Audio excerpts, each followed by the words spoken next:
Enquanto todos tentavam escapar, Lori testemunhou uma situação terrível. Uma outra vítima do acidente presa num caminhão em chamas. Nós ouvimos os seus gritos. Pelo amor de Deus, alguém me ajuda. E Jesus, por favor, Deus, eu te amo. Me ajuda a sair daqui.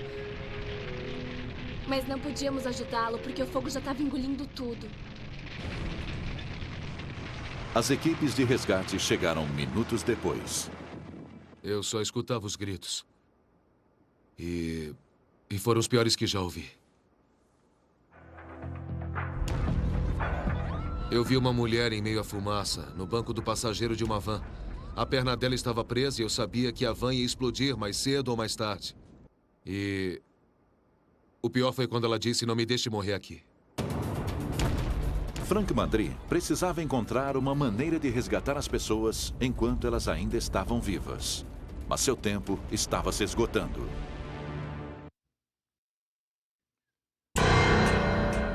Numa tarde de março, com muito vento, 12 veículos bateram e provocaram um grande engavetamento na Interestadual 40, produzindo várias explosões.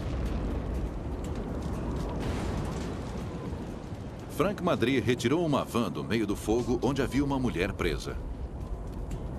Ela foi levada para um local seguro e Frank correu para salvar o marido preso embaixo de um semi-reboque que exalava fumaça. Eu me lembro que as pernas dele estavam esticadas e dava até para ver a cintura.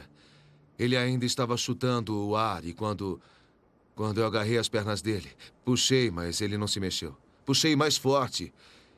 E, bem naquele momento, o veículo foi engolido pelas chamas, que eram muito intensas, estava muito quente. E eu tive que soltar. Não consegui mais suportar o calor. Eu tive que me virar e sair dali. Ter que deixar alguém naquela situação foi a pior sensação da minha vida.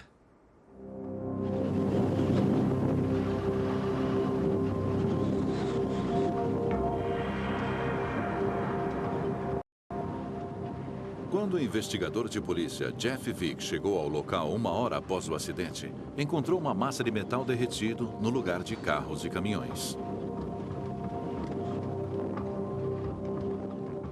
Quando eu cheguei no local, eu vi uma situação deprimente. Me lembrou o filme Na Estrada para Bagdá.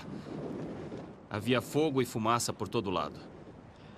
O vento soprava muito forte, levantando poeira. Parecia um pedaço do inferno.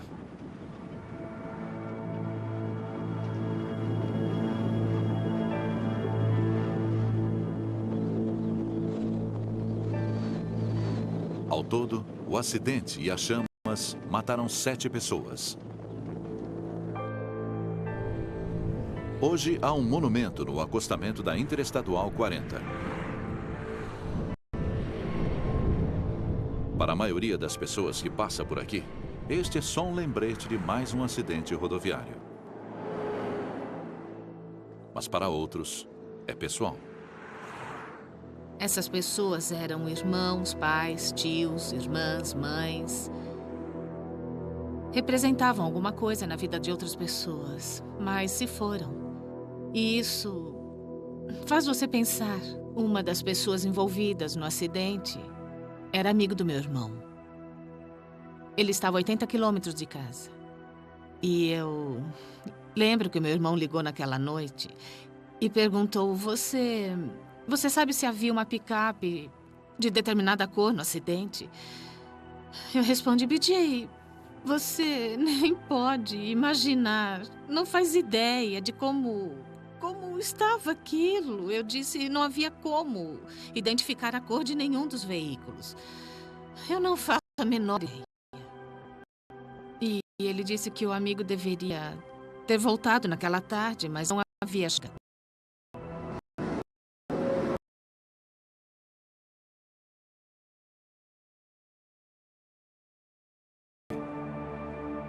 Este entulho, perto do memorial, é parecido com o entulho do local do engavetamento.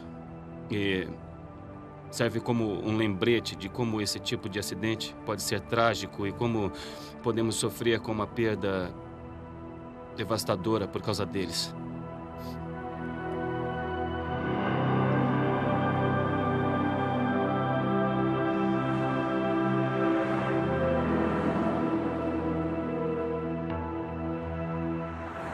A Comissão de Segurança dos Transportes determinou que a provável causa do acidente foi o uso de chama aberta em meio à ventania pela equipe de manutenção da Union Pacific.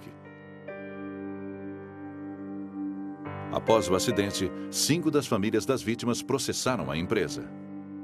Mas ela, por sua vez, processou outros motoristas e empresas de transporte, alegando que eles haviam entrado na cortina de fumaça em velocidades perigosas. No fim, foi feito um acordo e a responsabilidade dos danos foi compartilhada entre a Union Pacific e várias das empresas de transportes. Eu acho que a companhia ferroviária não deveria ter usado maçaricos com aquele tempo tão seco e ventos tão fortes. E eu também concordo que as pessoas não deveriam ter continuado na estrada depois de ver a fumaça. Na Interestadual 40, a fumaça desencadeou uma desastrosa reação em cadeia que terminou num engavetamento envolvendo 12 veículos. Agora imagine o que ela pode causar dentro de um túnel.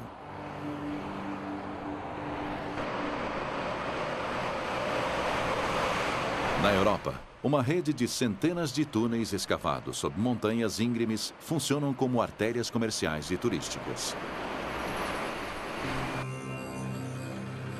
Recentemente, a confiança nessas vias foi abalada por uma série de tragédias.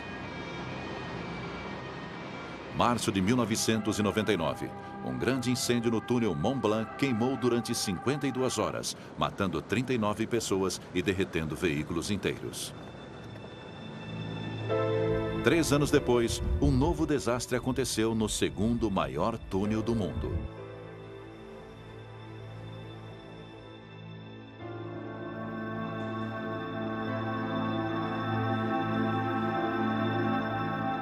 Com quase 18 quilômetros de comprimento, o túnel Gotthard é uma conexão rodoviária essencial entre a Itália e a Alemanha.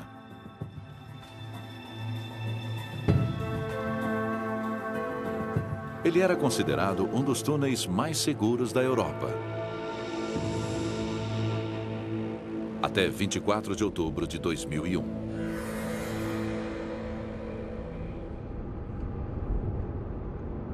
Naquele dia, Nadia Wise iria para o sul para comemorar seu aniversário com a mãe e o cão de estimação. Ela se preparou para a longa viagem pelo túnel. Minha mãe sempre teve medo do túnel há muitos anos. E naquele dia, quando entramos ali, ela virou para mim e disse... ela disse, parece loucura, mas hoje eu me sinto um pouco mais tranquila dentro desse túnel. Nadia estava um pouco atrás de outro motorista, Urs Lutz, quando eles se aproximavam do último quilômetro do túnel. Pessoalmente, eu sempre me alegro no final de um túnel porque eu não gosto muito de dirigir dentro deles. Eu fico o tempo todo verificando quantos quilômetros ainda tenho a percorrer. Quando eu vi que só faltava 1 quilômetro, eu fiquei muito feliz porque o túnel estava quase terminado. Na direção oposta, Oliviero e Kirsti Toscani haviam planejado pegar a passagem pela montanha em vez do túnel. Mas Oliviero havia perdido a saída. Eu perdi a saída certa e, de repente, eu vi que estava na entrada do túnel. Mas havia um pequeno problema. Estávamos num carro conversível, estávamos num Porsche. A capota abaixada. Minha esposa começou a reclamar. Ela disse, você ficou louco? Você vai dirigir pelo túnel com a capota abaixada e todo esse cheiro e todo esse tráfego? Fiquei chateada porque não queria entrar no túnel com o meu carro aberto. Enquanto discutiam, os Toscanis perceberam o perigo à sua frente. Eu estava atrás de um caminhão imenso. Minha esposa estava reclamando, eu estava observando o caminhão, ele estava dirigindo de um jeito muito estranho. E eu disse a ela, olha só isso, ou esse motorista está bêbado, ou ele deve estar dormindo. O caminhão deu uma guinada. Na outra pista, um motorista desesperado viu que ele ia em sua direção. Os caminhões bateram bem diante dos olhos dos Toscanis. Eu gritei para que ele desse meia volta e saísse dali porque era óbvio que haveria um incêndio. Ela disse, Oliveiro, dê meia volta. Tudo aqui vai pegar fogo. Nós vamos morrer. Oliveiro deu meia volta e correu para sair do túnel. Mas do outro lado do desastre, o tráfego parou. Nem Ors Lute, nem Nadia Wise, que estavam a poucos carros de distância, conseguiam ver o que estava acontecendo. Depois de algum tempo, o motorista de um caminhão que estava bem atrás de mim e algumas pessoas dos carros à minha frente saíram para ver o que estava acontecendo. Segundos depois, um deles voltou e estava correndo. Ele correu em nossa direção, chorando e gritando, saiam já, tentem sair do túnel. Enquanto o fogo engolia os veículos, Nadia Wise e Ors Lute estavam presos num engarrafamento.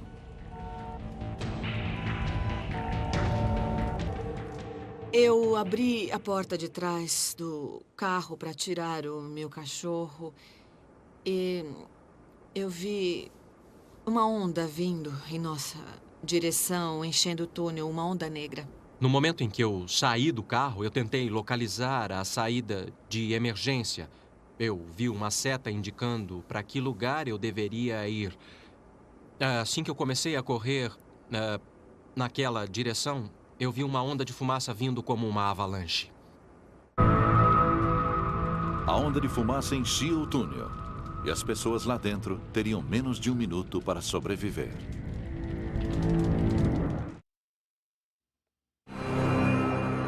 Todos os dias, cerca de 20 mil veículos passam pelo túnel Gotthard, uma via de mão dupla.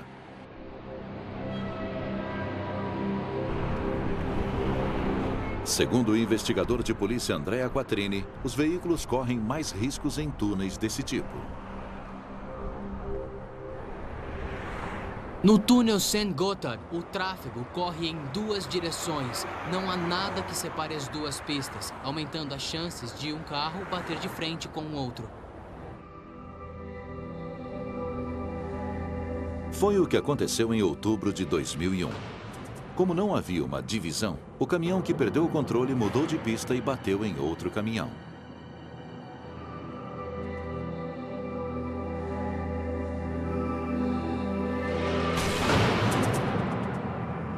Ele atingiu o tanque de combustível.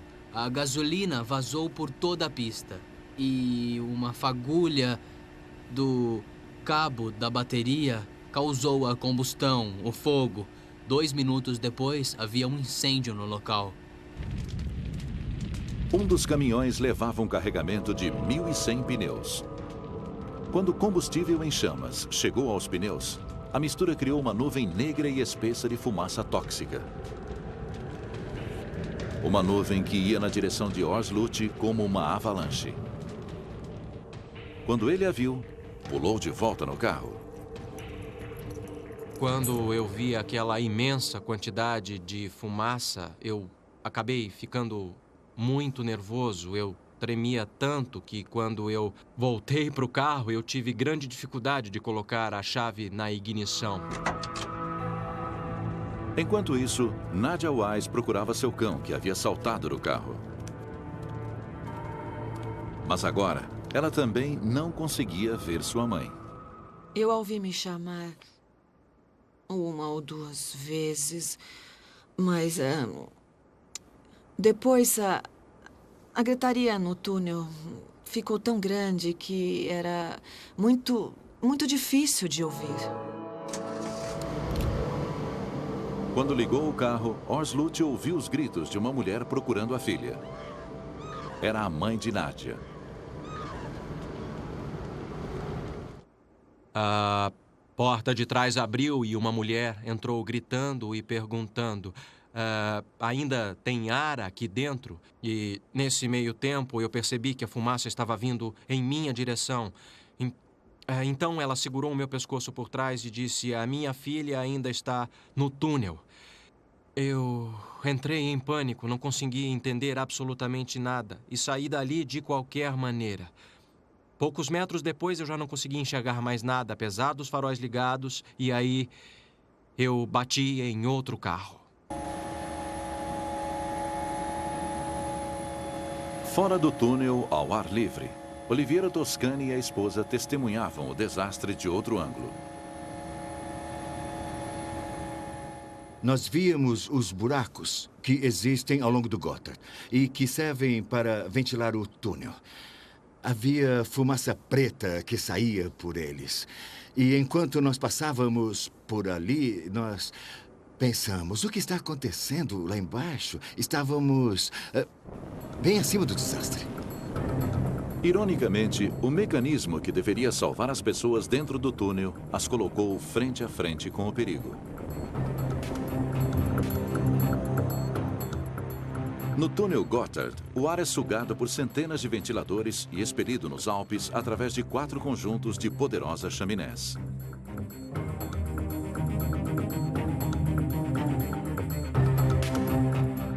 No dia do acidente, os ventiladores foram acionados quando o alarme de emergência detectou os caminhões em chamas.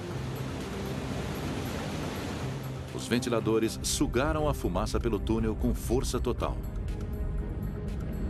Infelizmente, as pessoas presas entre o fogo e as chaminés ficaram bem no caminho de uma onda de fumaça assassina.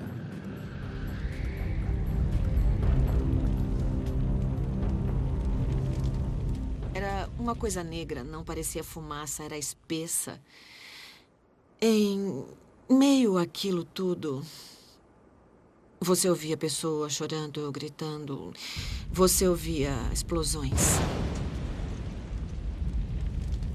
Eu tentei encontrar a saída de emergência. Eu chamei a minha mãe e o meu cachorro, mas depois da 5ª ou da 6ª vez, você não consegue mais respirar, por isso eu parei de gritar. Oslut tentava sair do túnel levando junto a mãe de Nadia. Ela saiu do carro desesperada, dizendo, não, a minha filha está aqui dentro, eu preciso encontrá-la. Eu disse novamente que ela deveria seguir pelo lado direito do túnel, onde ficava a saída de emergência. Eu disse que ela tinha que ir e eu a deixei, ou ela acabou saindo sozinha, eu não consigo me lembrar direito. O oxigênio estava acabando e a única esperança para as pessoas perdidas na fumaça era uma das 74 saídas de emergência do túnel. Elas desembocam num túnel de fuga paralelo que leva para fora do Gotthard. Os sinais indicam onde fica a saída de emergência mais próxima, mas eles ficaram invisíveis em meio à fumaça. A única chance era ir andando e tateando a parede até achar um espaço vazio. E isso indicava que a pessoa havia finalmente encontrado a saída de emergência. Esta é a separação entre a vida e a morte. Quando a porta da saída é aberta, a pressão mantém o gás fora, mas deixa a pessoa passar.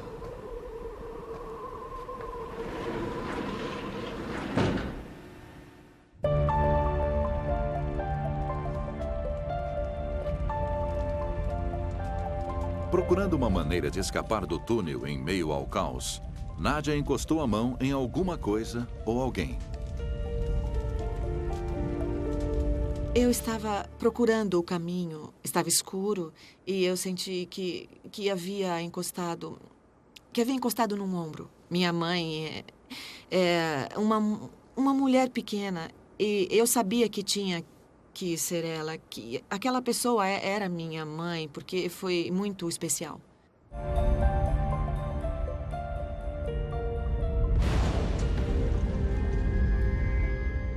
Mas a alegria do encontro durou pouco. Nadia sabia que ambas corriam perigo. Eu peguei minha mãe e aí a levei na direção da parede onde eu esperava encontrar a saída de emergência. Mas não conseguíamos encontrar a tal saída de emergência.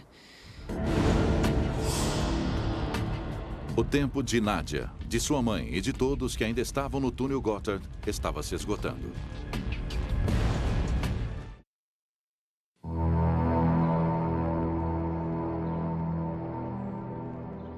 Dentro do túnel Gotthard, Nadia Wise e sua mãe procuravam uma saída de emergência. Elas tinham poucos segundos para encontrá-la antes que a fumaça as vencesse.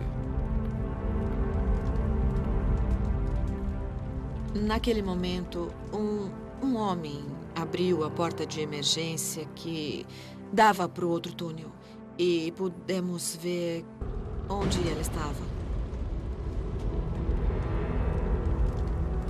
Havia muita gente correndo pelo túnel e aí, por isso, ele manteve a porta aberta para que as pessoas vissem a luz lá de dentro e encontrassem o caminho. Era o mesmo motorista que havia gritado para que eles saíssem do túnel. Orslut acredita que esse homem salvou sua vida e a de muitas outras pessoas. Na verdade, eu acho que não teria conseguido encontrar a saída de emergência e também não teria conseguido abrir a porta em meio a toda aquela fumaça numa situação tão terrível e tão estressante quanto aquela. Enquanto os sobreviventes fugiam pelo túnel de emergência, Nadia percebeu que havia perdido seu cão. Eu imaginei que estava segurando minha mochila e aí foi uma coisa muito louca. E aí, bom, mais tarde eu vi que era a coleira do meu cachorro, era isso que eu estava segurando. As equipes de resgate só conseguiram entrar no túnel para procurar os desaparecidos e os mortos no dia seguinte.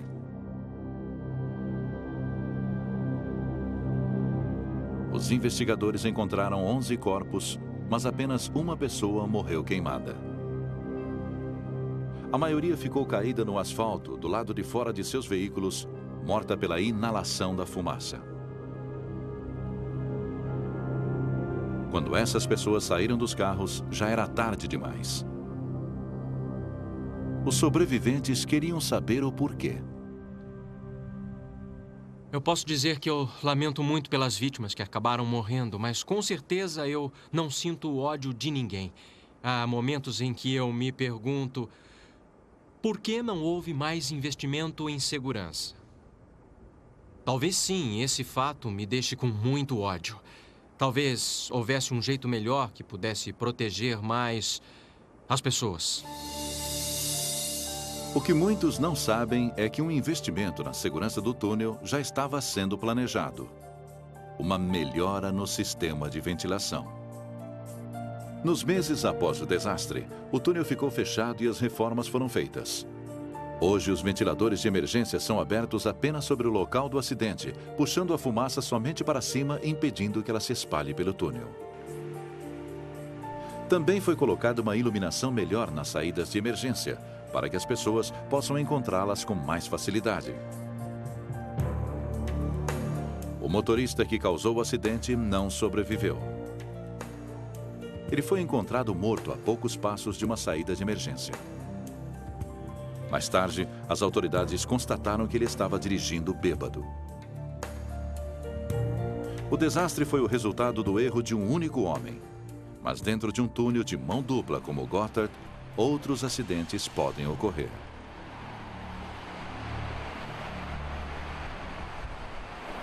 Essas tragédias podem acontecer a qualquer momento. Pode estar acontecendo uma agora, enquanto estamos conversando.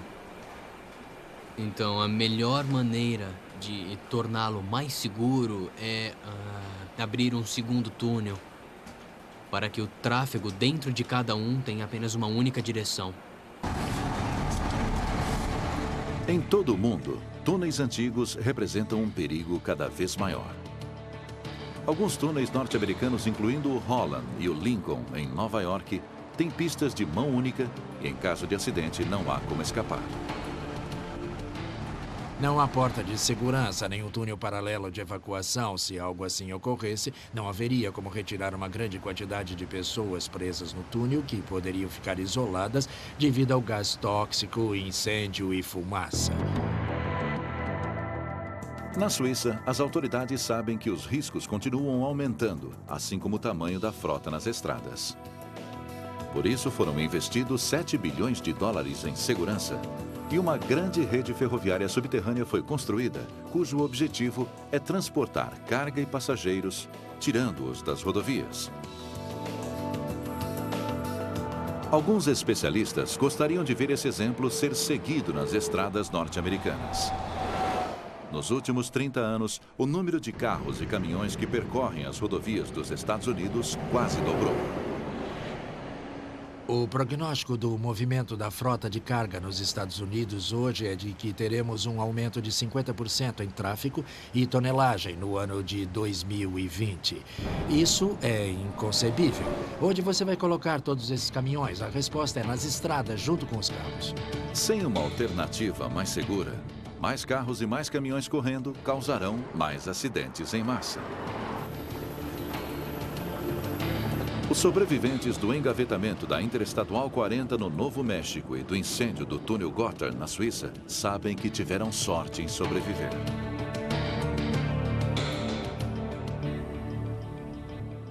O fato de termos sobrevivido ao acidente sem nenhum arranhão me incomoda. Porque havia muita gente boa entre os que morreram. Sempre que eu passo por algum túnel e sempre que eu vejo algum acidente ou vejo algum desastre, eu acabo me lembrando daquele dia e também penso no que aconteceu. Tudo aquilo volta à minha mente e eu me sinto muito agradecido por ainda estar vivo, por ter recebido uma segunda chance. O acidente faz parte da minha vida e da vida de todos que estavam ali e sobreviveram. A única coisa que você pode esperar de um evento como este é que as pessoas aprendam com ele. Enquanto as estradas e túneis não conseguirem acompanhar o crescente volume de veículos, a melhor coisa que os motoristas podem fazer é dirigir com cuidado. Uma rodovia não é um local seguro. Mas eu acho que você pode ser levado a acreditar ao contrário. Você precisa estar atento a todo momento, porque numa rodovia tudo pode acontecer.